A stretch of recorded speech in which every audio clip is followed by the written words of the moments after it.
The steps of design.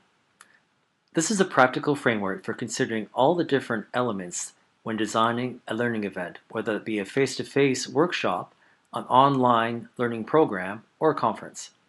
The first step is to think about the people who will attend. Consider the participants, but also the facilitator and the organizers. The second step is to describe the current situation that calls for learning. What's going on in the organization? What are the challenges? What's going well? Then looking ahead, we need to consider what changes we'd like to see once the learners apply what they've learned during the workshop that would make their situation different.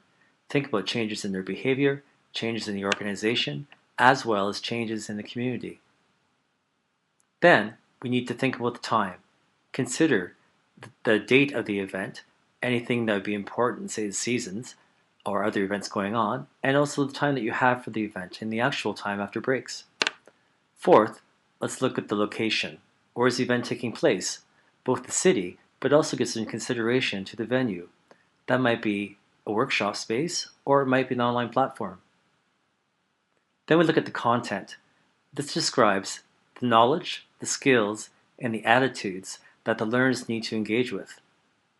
For each element of content, we then define a specific achievement-based objective that explains what the learners will do with each element of content to learn.